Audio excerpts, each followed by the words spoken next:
Para sa mga pulpul, para sa mga abusado, arogante, walang kwentang nilalang nagtatago sa titulong public servant, empleyado ng gobyerno o politiko at kahit sino ka pa, yan ang tunog na lalatay sa'yo. Walang sisinuhin, walang sasantuhin, basta't tiwali, gigisahin ni Percy Lapid. Si Percy Lapid, dito sa Lapid Fire. Lapid Fire! Percy Lapid, matatag na sandigan ng mamamayan, pader na di kayang gibain, ni naman kahit mga ulupong sa pamahalaan. Lapid Fire! Lapid Fire! Lapid Fire! Magandang umaga. Congratulations. Tagahanga mo kami. Hindi mo lang nakakuha. Matagal na kami nakikinig sa'yo. Kasi magandang programa mo. Bukod sa mayroong tinatalakay na tama sa bayan, mayroong humor. At saka bilib ako sa'yo. Kasi minsan parang nagagalit yung babae sa'yo, pero hindi mo pinatulang, cool ka lang. Ang ganda ka, kung tira mo ka ako yung si Percy ka, ako magaling talaga. Pero talagang kaka ko, maganda ka makiharap sa tao. Congratulations, babati lang ako sa'yo at more power. Keep it up.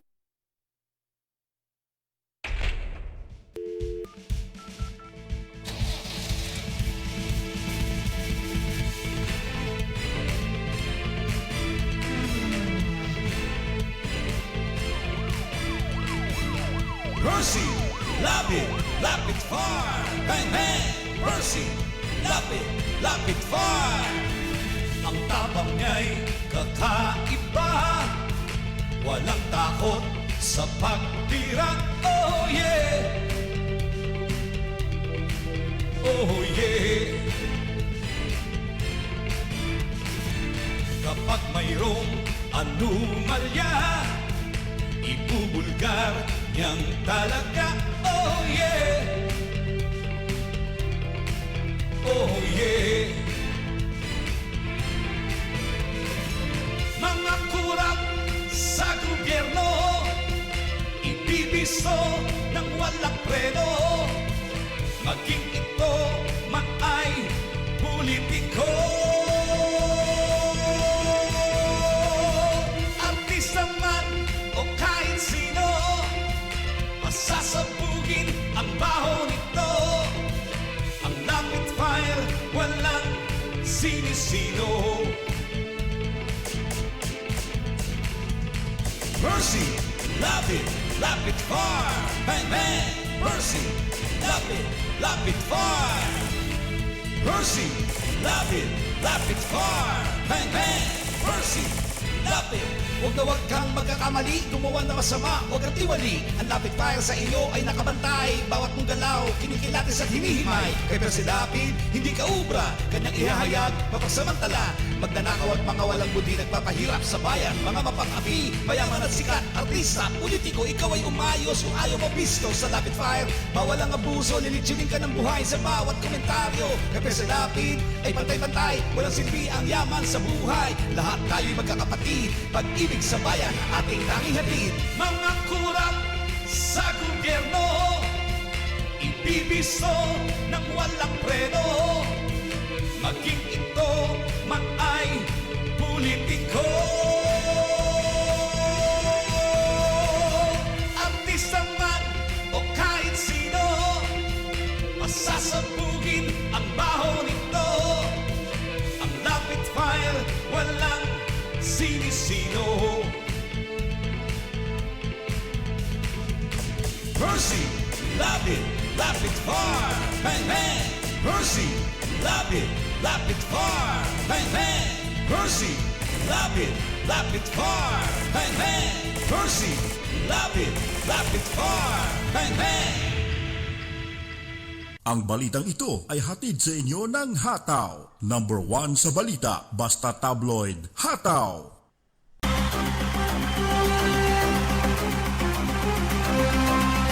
Magandang gabi po mga kaibigan. Muli pong sumasa inyo ang palatuntunang Lapid Fire. Tayo po ay napapakinggan alas 10 hanggang alas 11 sa himpilang DWBL 1242 sa inyong mga talapihitan. Samantala ang ating pong live streaming masusubaybayan po alas 10 ng gabi hanggang alas 12 ng hating gabi. At sa mga nais magbigay ng reaksyon sa mga paksa na ating pag-uusapan ngayong gabi,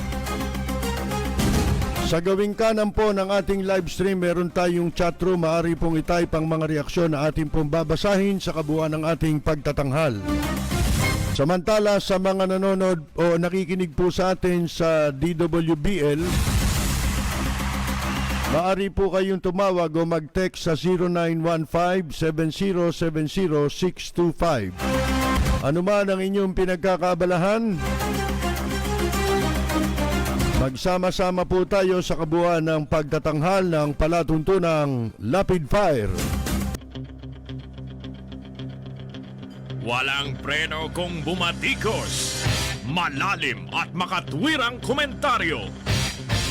Mag-ingat ang mga politikong gumagawa ng kalokohan at baka kayo ay tamaan ng Lapid Fire!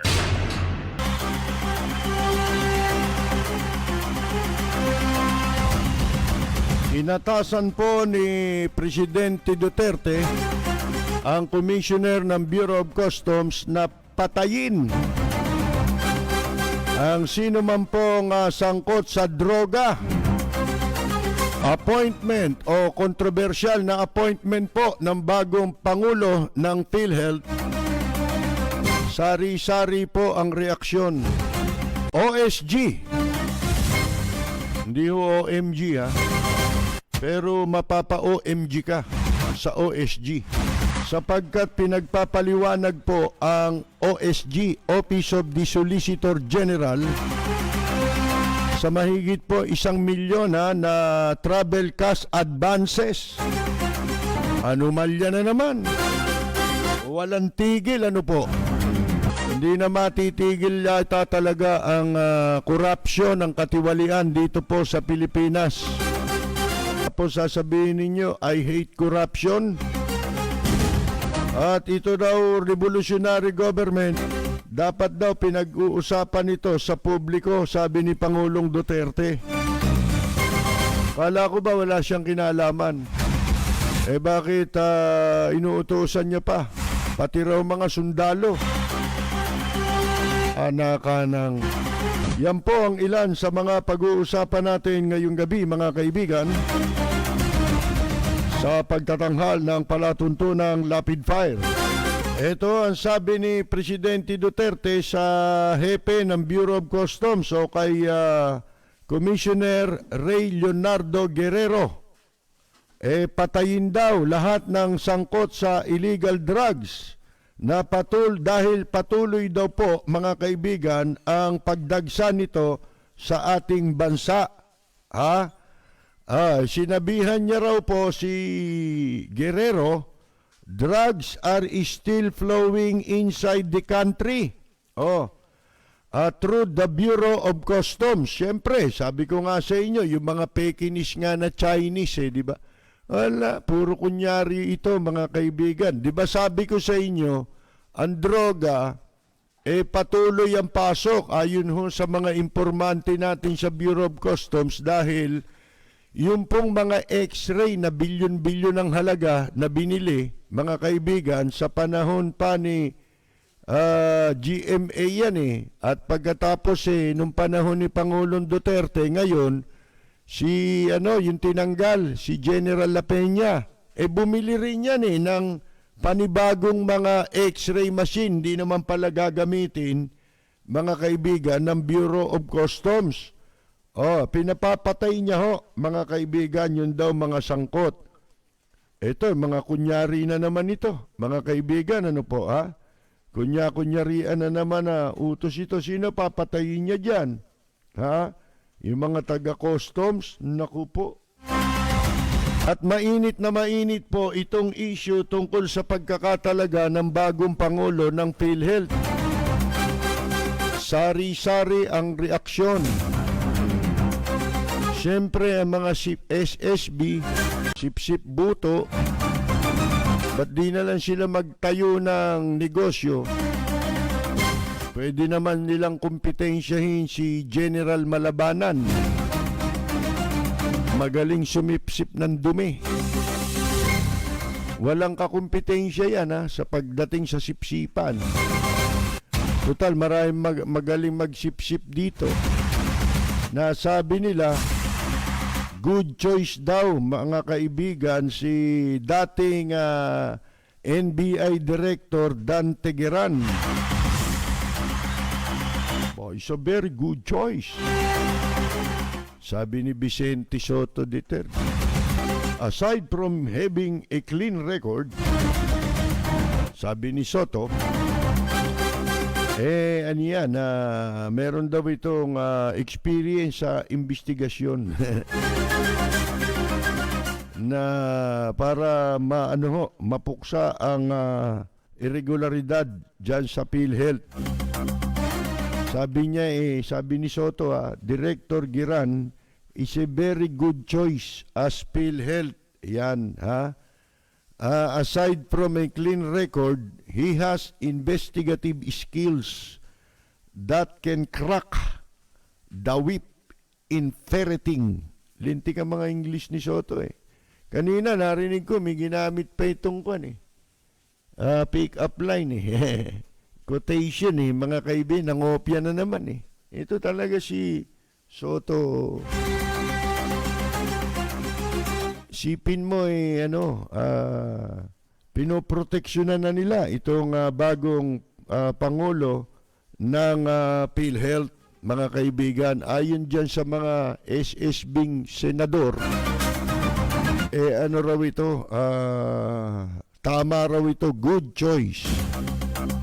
Lalo na pag narinig nyo si Harry Roque, mga kaibigan. Ang sabi ni Harry Roque, ito daw si Giran is the man for the job in reading the agency of corruption.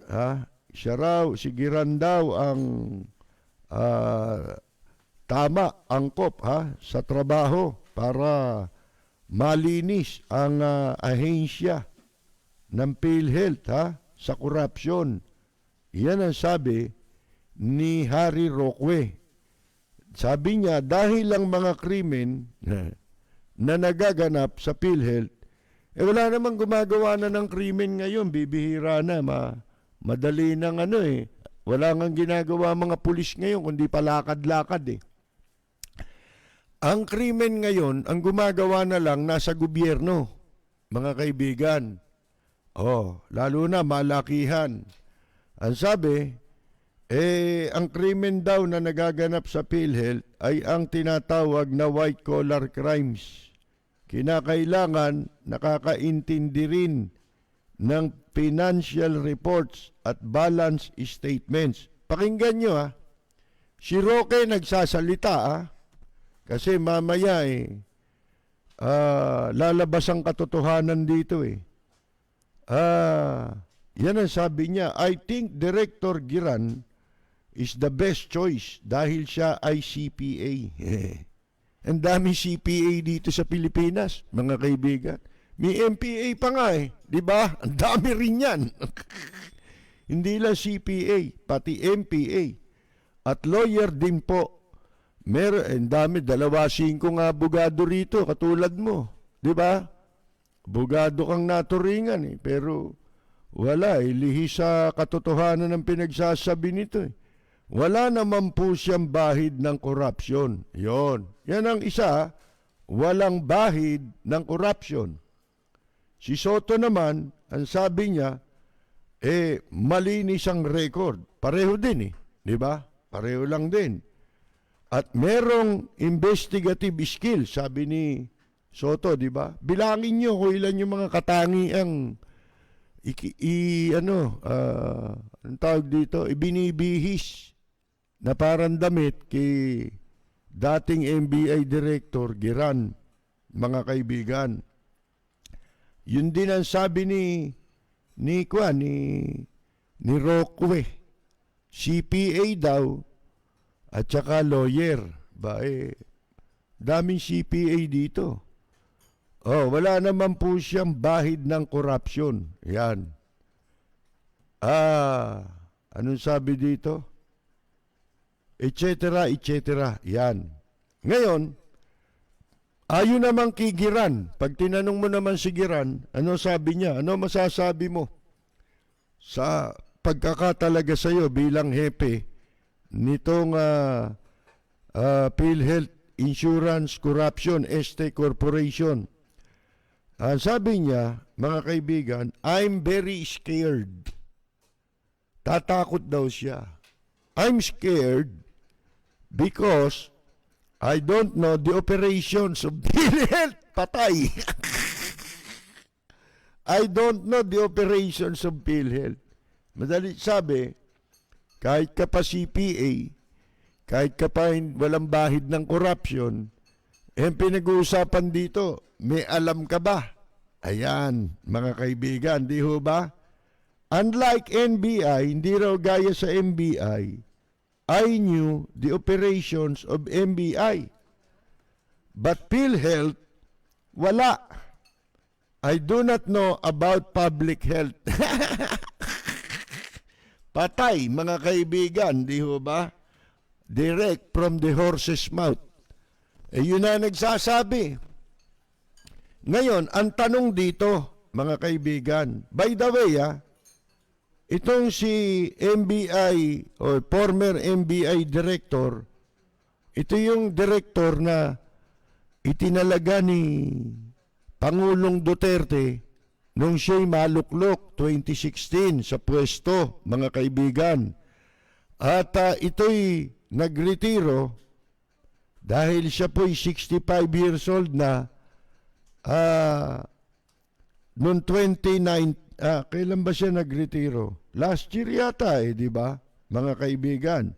So, nung siya nakaupo dyan sa NBI, ito na yung sinasabi ni Soto, tsaka ni Roque, na merong investigative skills. Siyempre, NBI di ba?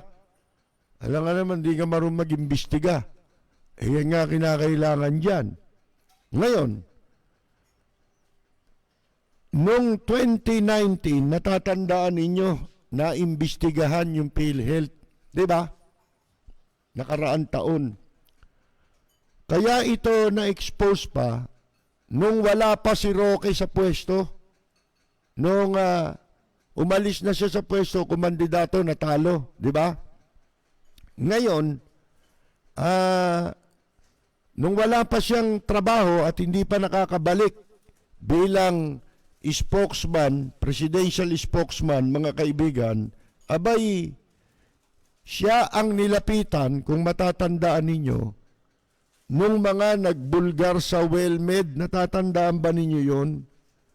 Yung kumpanya na, yung medical, para medical laboratory, clinic, dialysis, and laboratory center. Dahil po sa katiwalian sa PhilHealth. Siya ang nilapitan ng mga whistleblower, kung natatandaan ninyo. Ang pangalan nun Brian Christophers. Dalawa yun isang lalaki, isang babae, si Lisel Aileen De Leon at saka si Edwin Roberto. Mga dati silang empleyado ng WellMed. Pero bandang huli, itong dalawang whistleblower na to ang naipit. At tumahimik na po si Roque. Nung maipit na yung dalawa. Siguro, nakausap niya yung WellMed, di ba? Ayan po, mga kaibigan. At dahil nagkaroon ng iskandalo noon, nag-imbestiga ang NBI. Pero ano nangyari, mga kaibigan? Nakalaya. Yung pong walang hiya na mga sangkot dyan po sa WellMed. Walang preno kung bumatikos. Malalim at makatwirang komentaryo.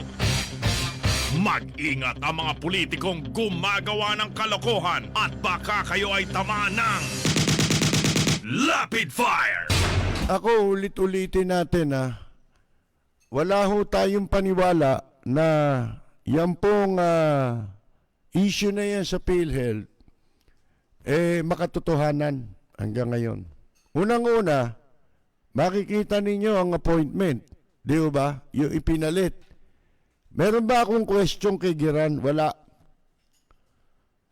Huwag na natin siyang questionin tungkol sa WellMed kung bakit nakalaya yung inimbestigahan nila at sila ang dapat magsampa ng kaso, di ba? Laban doon sa dati ng corruption na kung matatandaan ninyo nga, ang abogado na nilapitan ng mga nag-expose niyan ay si Harry Roque, mga kaibigan. Ngayon, eto, talaga walang naipanalong kaso no? Abogado, pero parang si Topacio to. Mga kaibigan, walang naipapanalong kaso. Tsaka si Panelo. Oh, lahat ng hinawakan ni Panelo nung kriminal Si Sanchez, di ba? Oh, kulong si Sanchez. Ngayon, eto ang tanong. Isa lang ang tatanungin natin. Ito bang si Giran qualified sa pagkakatalaga sa pwestong pinaglagyan sa kanya? Siya ba'y kwalipikado o hindi? Yun lang ang tanong muna. Hindi ba, mga kaibigan? Kasi marami pa tayong pwedeng maging suspecha dyan kung bakit siya ang itinalaga dyan. Di ba, mga kaibigan? Qualified ho ba itong si former NBI Director Dante Giran na mapwesto sa PhilHealth o hindi? Yun ang importanteng tanong na dapat masagot. Ngayon, tayo ba magsasabi niyan kung siya'y qualified o hindi? Ba, siyempre hindi. Sino ba tayo? Hindi naman tayo ang batas, di ba? Sa madalit sabi, ang tatanungin natin, batas. Di ba? Kung itong si Giran qualified, siyempre, opisina ng gobyerno yan, bawat tanggapan ng gobyerno, merong requirements at qualifications, mga kaibigan. Ngayon, kung ang batas po ang ating tatanungin, ito ho ang nakasulat sa batas para magkaalaman tayo. Para malaman natin kung may value, may halaga ba yung pinagsasasabi ni Soto at nung mga nagsasabing good choice daw, si Giran. Hindi natin, wala tayong personal na kay Giran. Kasi, ang lagi natin sinasabi, ang dapat nating sinusunod ay rule of law. Pagka labag sa batas, hindi rule of law yun. Hindi ba?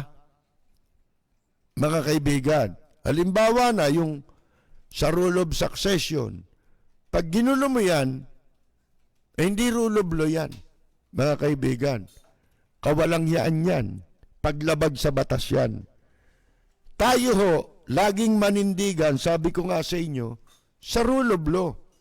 Kaya gusto natin ng tao, kaya ayaw natin sa tao, baliwala yun Ang importante ho, nasusunod ba ang batas?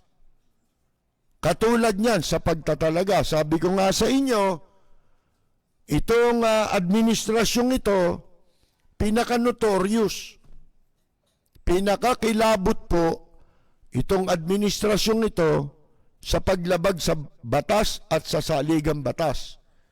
Ngayon, ang tanong natin kanina, ito bang si Giran qualified na maging presidente at chief executive officer nitong bangkaroting PhilHealth, mga kaibigan? Yun lang ang tanong muna natin. Ngayon, itong tanong na to, batas ang sasagot. Diba? Ito ho nakasulat sa batas. Requirements under the Universal Healthcare Law. Ayan. Ang mga requisitos, requirements sa ilalim ng Universal Healthcare Law. Batas, di ba? Pag sinabi mong law, batas. Ngayon, nakasulat po sa Section 14 nito pong Universal Healthcare Law ay ganito. Babasahin natin. President and Chief Executive Officer, sigiran yun, di ba? Of PhilHealth. Ibig sabihin, ito ho ang dapat na maging presidente at Chief Executive Officer ng PhilHealth ayon sa Universal Healthcare Law, Batas, Section 14. Ito ho ang sinasabi. Ano ba ang requirements? Ang sabi ho, upon recommendation of the board, the President of the Philippines shall appoint the President and CEO o yung Chief Executive Officer of PhilHealth from the board's non-ex officio members. Ang presidente niya sa rekomendasyon ng board. Anong board ito? PhilHealth Board ang tinutukoy dito. Kasi may board of directors yan. Ang rekomendasyon nakalagay dito sa batas, manggagaling sa board. Di ba? The President of the Philippines, yung rekomendado ng board, na nagrekomenda sa presidente, ang presidente naman ay mag-a-appoint. I-a-appoint niya yung inirekomenda. Di ba? The President and CEO of PhilHealth from the board's non-ex officio members. Ang sabi kanina ni Roque, mga kaibigan, meron daw 2 members dyan na hindi ex officio. Kasi kailangan manggaling ang irirekomenda at itatalaga ng presidente na inirekomenda sa kanya ng PhilHealth Board, kailangan manggaling dun sa board na hindi ex officio. Mga kaibigan, itutuloy ko pagbasa. Sa madalit sabi, wala sigiran doon. Kasi unang-una, hindi siya board ng PhilHealth. Pangalawa, hindi siya board, hindi siya member ng PhilHealth Board. Ngayon, ito tuloy natin. Provided that the board cannot recommend a President and CEO of PhilHealth.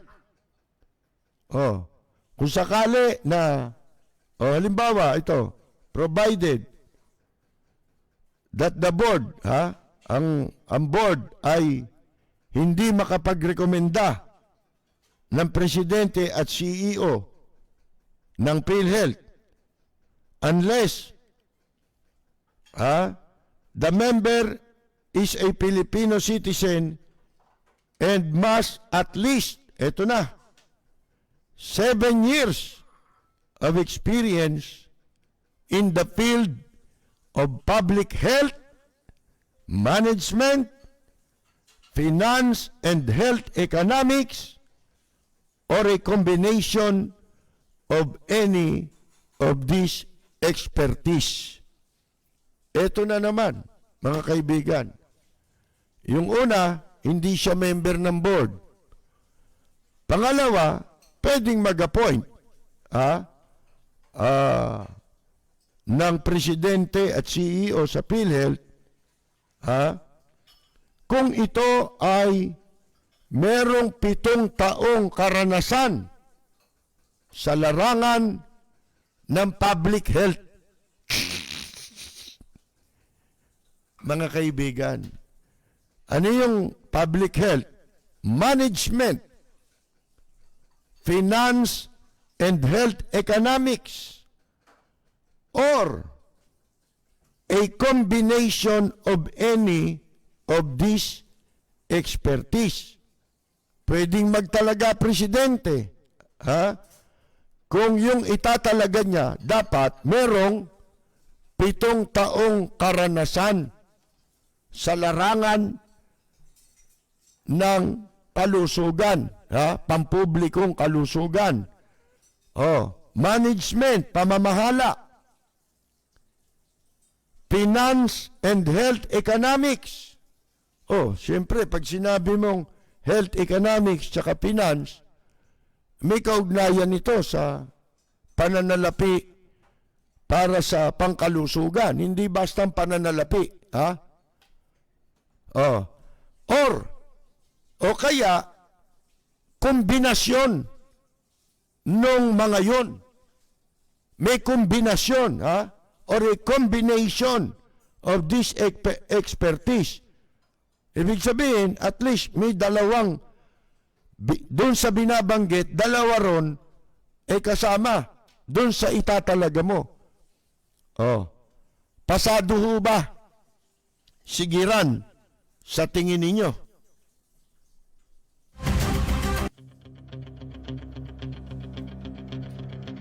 Walang preno kung bumatikos, malalim at makatwirang komentaryo. Mag-ingat ang mga politikong gumagawa ng kalokohan at baka kayo ay tamaan ng Lapid Fire! Yun eh. Mga kaibigan, nakita ninyo? Narinig ko. Senyor Katni, alam niyang labag sa batas eh. Pero dinidepensahan ni Roque.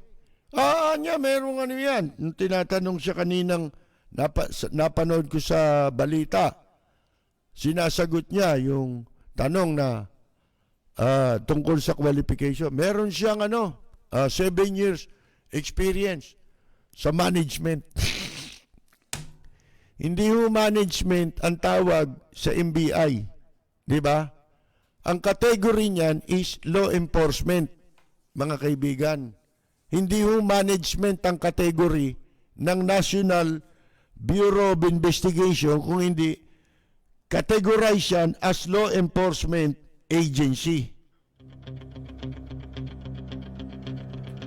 Walang preno kung bumatikos, malalim at makatwirang komentaryo. Mag-ingat ang mga politikong gumagawa ng kalokohan at baka kayo ay tamaan ng Lapid Fire! Siyempre, sasabihin mo, hindi ba pinamahalaan niya yung MBI dahil naging director siya? Oo, tama yun. Pamamahala sa law enforcement agency. Ang tinutukoy na management dito, kahit hindi ho nakadugtong sa salitang management, yung sinusundang qualification at saka yung sumusunod na qualification binabanggit, parehong may kaugnayan sa health. Di ibig sabihin, kung management ang pag-uusapan, kinakailangan merong kinalaman sa health management ang sinasabi dito. Huwag natin tarantaduhin yung batas at gawin nating mangmang ang publiko. Walang preno kung bumatikos, malalim at makatwirang komentaryo. Mag-ingat ang mga politikong gumagawa ng kalokohan at baka kayo ay tamaan ng Lapid Fire! Ngayon, doon sa sinasabi ninyong maganda record, sabi lang niyo yun. Diba? At kahit ano pa sabihin ninyo, may batas eh. Ito ang dapat sundin. So ano ibig sabihin nun? Yung mga depensa nila, pagtatanggol nila kay Giran, hindi, sabi ko nga sa inyo, wala naman tayo. We have nothing against former Director Giran. Ang problema, hindi ano yan hindi nasusunod yung batas Meaning to say, labag sa rule of law yan. Hindi ba? Hindi dahil sa ayaw mo sa kanya o gusto mo siya. Sabi ko nga sa inyo halimbawa, sa pagpapalit ng presidency, yung rule, yung constitutional succession, mga kaibigan, halimbawa, di ba dapat pumalit kung tuluyan na maging baldado at inutil si Presidente Duterte, sino dapat pumalit sa palagay nyo? Kung kayo'y naniniwala sa batas. Di ba si Vice President Leni Robredo? Di ba? So, paano yung mga Makamarcos? Sorry tayo. Di ba? Makabongbong ka.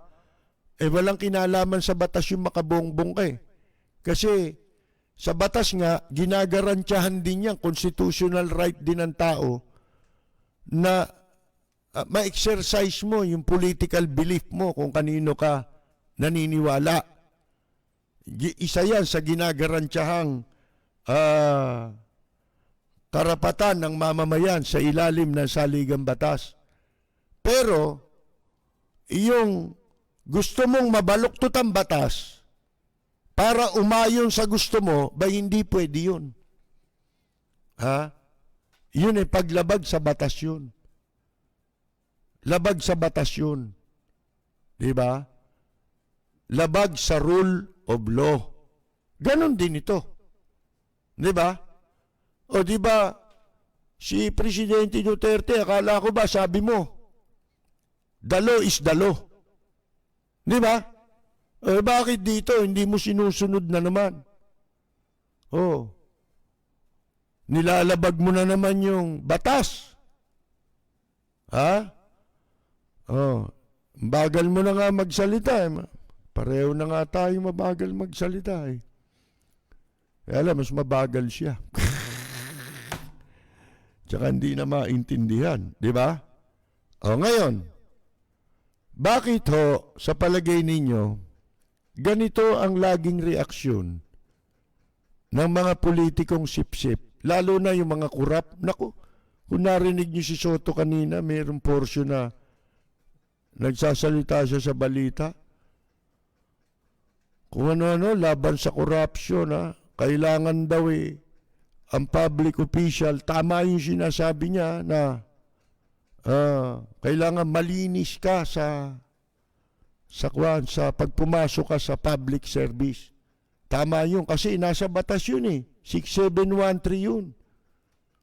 Mga kaibigan, pero si Soto ba napakalinis? Mga kaibigan, kayo na magsabi, di ba? Ngayon, bakit nila ginagawa yan? Yung kahit alam nila na malalabag ang batas, basta yung sasabihin lang nila, pabor dun sa pinagsisipsipan. Gagawin ba nila yun nang wala silang mapapala? Sa palagay ninyo? Umaayong ka sa labag sa batas, gagawin mo ba yun alam mong hindi nga lang ngayon, maaring sa bandang huli, mapanagot ka sa katarantaduhan pinaggagawa mo. Diba? Pero bakit ang mga katarantaduhan, kamukha yung ginawa sa ABS-CBN, labag, na pagkakait, na mapagkalooban ng prangkisa. Mabuti pa ako nakakapagsalita ngayon. Hindi dahil sa dinidepensa ko ang ABS-CBN, kundi sabi ko nga sa inyo, maninindigan ako sa rule of law. Hindi natin pwedeng sirain itong batas. Sinisira na nga yung batas papayag pa kayong ginagawa yan. Wala na tayong batas.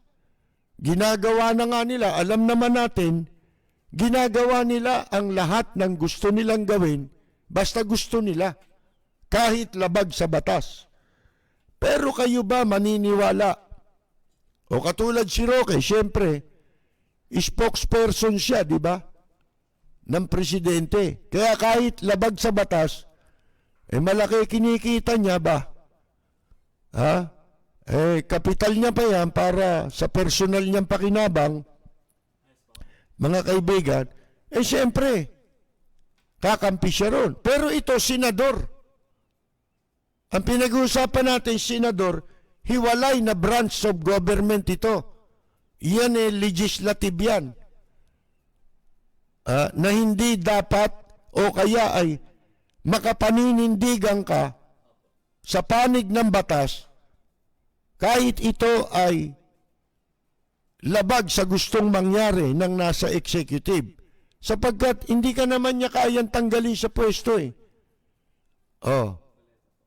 Dalawang bagay yan.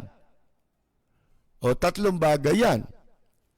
Kung sa bagay, may mapapala. Yun nga, sabi natin, maniniwala ba kayo na walang kapalit? Siyempre, may pakinabang yan. Diba? Pangalawa, baka yung mga masamang pinaplano, makasama sa agenda na siya maging vice president. Yan yung sinasabi natin eh. Mga kaibigan, hindi ba? Alam nyo, wala naman tayong karamihan ngayon, ha? Kayo ba naniniwala? Ito, tatanungin ko rin. Na merong mga politiko na hindi naman nila talaga hangarin na magtagumpay ang gobyerno. Tatapatin ko kayo. Kaya baliwala sa kanila ang labagin ng batas. Total, ang mga Pilipino, mga gago naman ito karamihan naman sa atin Ang gandaldalan lang tayo Diba? At least kami pumapapil dito. Diba? Nakataya kami. Nakita mo, natanggal pa nga ako sa trabaho, diba? May nakataya. Diba? Itong mga ito, wala nakataya dito ngayon, bakit ayaw nila na magtagumpay ang gobyerno? Sinasang-ayunan kahit mali. Nagpapagamit. Kasi makikinabang sila pansarili nila. Pero ang gobyerno mabibigo. Kapag nabigo ang gobyerno, mabibigo ang bansa. Katulad ngayon, bigong-bigo ang bansa. Di ba, meron pa sinasabi, nakwan daw, hindi raw kakansilahin. Yun po mga kontrata ng Inchik. Yan. Yun po mga kaibigan. Ayaw nila magtagumpay ang gobyerno. Yung mga nasa gobyerno mismo, lalo na mga politiko, karamihan yan. Ayaw nila magtagumpay ang gobyerno. Bakit nila gugustuhin magtagumpay ang gobyerno? Sintido komon. Paano yung ambisyon nila? Pag nagtagumpay, gustong-gusto nila itulak sa puro kalokohan. Yung mga nakaupo sa gobyerno, katulad niyan, nakikinabang na sila, pwede pa nilang ipahamak kasi magkakaroon sila ng pagkakataon. Nandun ang pagkakataon Pero yung ibig kong sabihin, itinatag ang gobyerno sa mundo para sa bansa, hindi ba? Para bumuti sa ikabubuti ng bansa at ng mamamayan. Lalo na pag nagtatagumpay ang mga nakaupo sa gobyerno. Pero itong mga taong ito, itong mga politiko, lalo na itong mga sip-sip, sa kasalukuyang nakaupo ngayon, walang hinahangad to na magtagumpay ang ating bansa. Ayaw nilang gumawa ng tama. Yung nakaupo. Gusto nila yung mali ang ginagawa. Kasi makakasabwat Magagamit nila, makakasabwat sa kalokohan. Pagkatapos, magkakaroon sila ng opportunity. Baka in the near future, makasali sila sa masamang plano. Ikaw ang magiging vice president, ikaw ang magiging presidente. Ganun yan eh. Mga kaibigan eh. At higit sa lahat, pag ang gobyerno nagtagumpay, wala nang korupsyon. Ganun yun eh. Di ba? Pag ang administrasyon gumawa ng tama, tagumpay ang korupsyon. Tagumpay ito laban sa korupsyon. Pero pag puro mali, kamukha ng ginagawa ng kasalukuyan na kaupo ngayon ni Presidente Duterte, puro mali. Ang totoo, hindi pwede sabihin may ginagawa. Walang ginagawa. Kaya ngayon inuunahan na nila yung tao. Sinasabi ni Roque, once a month na lang daw, i-announce yung kung GCQ, MECQ. Mga kaibigan, di ba in-extend ang GCQ sa Metro Manila hanggang katapusan ngayong Setyembre? Mga kaibigan, at ito raw gagawin buwan-buwan. Bakit? Di na ba kaya lumabas kahit once a week? Mga kaibigan, alam nyo, yung mga, itong mga politikong ito, ayaw nila talaga, sila may ayaw na magtagumpay ang sambayan ng Pilipino. Paano ba magtatagumpay ang mamamayang Pilipino?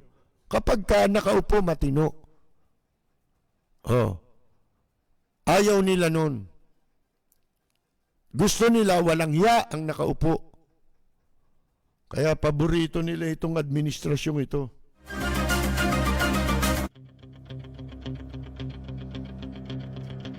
Walang preno kung bumatikos. Malalim at makatwirang komentaryo. Mag-ingat ang mga politikong gumagawa ng kalokohan at baka kayo ay tamaan ng Lapid Fire! Alam niyo yung PhilHealth na yan, isang malaking tsubibo yan. Pinasasakay tayong lahat dyan para dyan mapunta atensyon natin. Kunyari, meron silang nilulutas na korupsyon. Sa dami ng korupsyon nangyari dito, mga kaibigan. Meron ba nakasuhan? Kayo ba maniniwala? Kahit na magaling ang NBI, sabihin mo. O kaya lahat ng agency ng gobyerno na pwede mag-imbestiga. Wala mangyayari dyan. Tandaan nyo yan. Yung lawak ng katiwalian, yung dami ng sangkot, ipupuwera mo yung mga ospital na nagkamal? Ipupuwera mo yung gaano karami yan? Kung hindi mo sila ipupuwera, kung kasama sila sa mga makakasuhan, di ang laking tsubibo nito. Paano matatapos ang kaso? Sige nga, hindi ba? Ang talagang pwede mong gawin dyan talaga, kung totohanan, pakulong mo yung mga matataas ang pwesto dyan na nakasangkot sa katiwalian.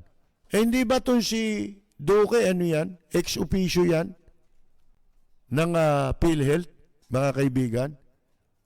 Ngayon, wala mangyayari dyan. Ito'y pantakip lang ito. Lang ito? Smoke screen ito. Baka nga yung pasok ni Giran dyan Di ba nung sinasabi, yan daw, sabi ng mga senador, di ba, may mga senador na nagsabi, delikado raw yung mga dokumento, baka sirain,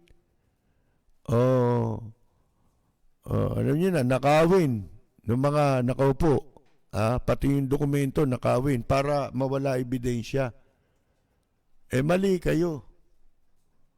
Ngayon, ang suspecha, baka kaya inilagay ito para ang mawala hindi dokumento. Yung testigo. Walang preno kung bumatikos. Malalim at makatwirang komentaryo. Mag-ingat ang mga politikong gumagawa ng kalokohan at baka kayo ay tamaan ng Lapid Fire! Ito ho yung administrasyon na talagang kailangan takban mo ng takban. Bakit? Ang dami mong tatakban Di ba? Walang ginagawa sa pandemya. Asan niya yung konkreto? Ano na? Di ba? Ano ba talaga, kuya? Ano mangyayari?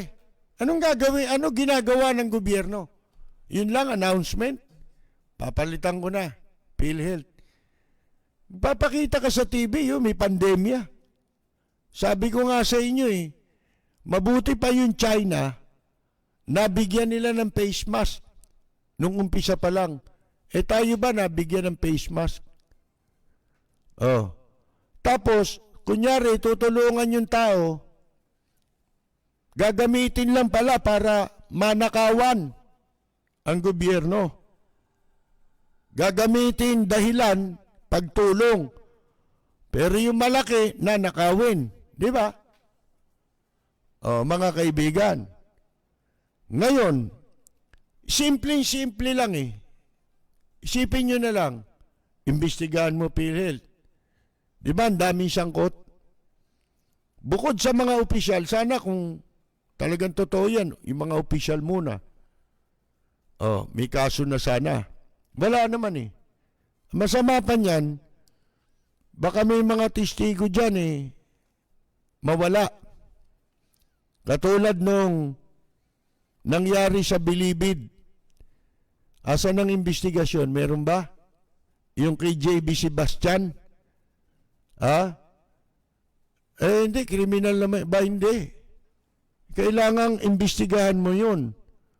Yung motibo ng krimen. Ano yung motibo sa krimen ng pagpatay? Pinaniniwala ang pagpatay kay JB Sebastian. Ano motibo ron? Para wala nang makatistigo. Di ba? Mabaliwala yung kaso, ganon, sa International Criminal Court. Ganun ba yun? Mga kaibigan? Dito, sa PhilHealth, di ba, sabi nyo, malinis ang record niya, ni Giran Ewan natin, mga kaibigan. Sabi nga ano yun? The proof of the pudding is in the eating. Di ba? Mga kaibigan. Paano natin malalaman? Di pa natin nakikita kung ano gagawin. Di ba? Unang-una, yung pagkakatalaga, questionable. Pero, wala naman tayong magagawa. May magagawa ba tayo? Alin? Kahit ano gusto nilang gawin dito, walang magagawa ang mamamayan kahit na bastusin tayo, lapastanganin tayo. Yung gusto nila ang masusunod. Katulad niyan, may pariko, sabi ni Locsin, I will strongly recommend, yun daw pagbaliwala sa mga kontrata na pinirmahan ng gobyerno at ng mga negosyo ng incheck. Na nagtayo din doon sa, isipin mo, nagtatayo pala rito ng negosyo, yung mga infrastructure dito, yun din yung nagtayo doon sa mga teritoryo natin na tinayuan ng infrastructure ng mga incheck. Yun din ang pumasok sa business dito. Mga kaibigan, tapos sabi ni Locsin isang araw, kaya sabi ko, kahapon lang, di ba? Ang sabi natin, recommend lang naman ang sinabi niya Ay ngayon, ano sabi ni Presidente Duterte? Ba, hindi ko kakansilahin yan. Hindi ako susunod sa Amerikano. Ano ngayon ang pagmumukha nitong si Locsin? Kung ako sa'yo, mag-resign ka na. Di ba? Puro ko strongly recommend. Nakita ninyo? Di ba? Bakit? Inutusan ba kayo ng kano? Ang pagkakaalam ko, lahat ng may kinalaman sa negosyo, ano ba, kung ano-ano man yung kumpanya na yun, na nagtayo dyan sa teritoryo natin, sa West Philippine Sea, na kung ano-anong infrastructure, at saka yung nagtambak dyan, Lahat ng kumpanyang yon blacklisted na yon sa Amerika. At mga ibang bansa, iba-blacklist din sila. Mga kaibigan.